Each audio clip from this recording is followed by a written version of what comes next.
Don't ask a woman to keep a certain distance from other men. I can tell you for sure that she knows very well that doing this will make you mind, suffer, and feel uncomfortable. But there's only one reason she insists on doing this. She thinks it's most beneficial for her. The answer is actually very simple. Because the essence of behavior is a projection of value ranking and self-interest protection. When she knows you will suffer but still chooses to get close to others, she will probably have the following characteristics. First of all, she deliberately crosses the line knowing it, to test your bottom line of tolerance. From the perspective of psychological compliance testing, such behavior is often to establish the power hierarchy in the relationship. She will repeatedly test your acceptance boundary to confirm her dominant space in this relationship. Once you keep giving in, subconsciously, she will link your pain with her gains, thus forming behavioral reinforcement. To put it bluntly, the more you tolerate, the more reckless she becomes.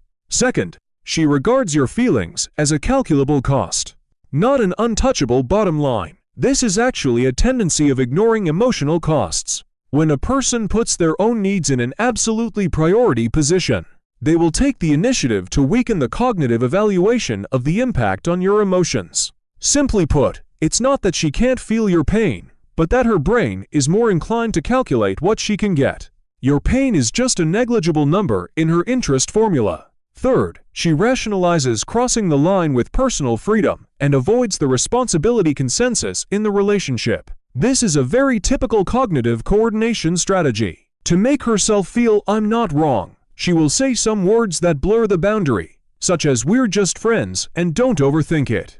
In fact, this is not about pursuing freedom at all, but selectively using freedom to avoid the commitment of loyalty to the relationship. She just doesn't want to take responsibility, but also wants to enjoy the benefits brought by crossing the line. Fourth, she continuously creates a sense of insecurity to gain emotional dominance. The imbalance of security in an intimate relationship often stems from the hint of, you are not the only one deliberately created by one party. When she continuously allows other members of the opposite sex to approach, it is essentially telling you, you are not irreplaceable. This kind of behavior will keep you in anxiety for a long time, so that she always stands in a high position of being chaste and accommodated.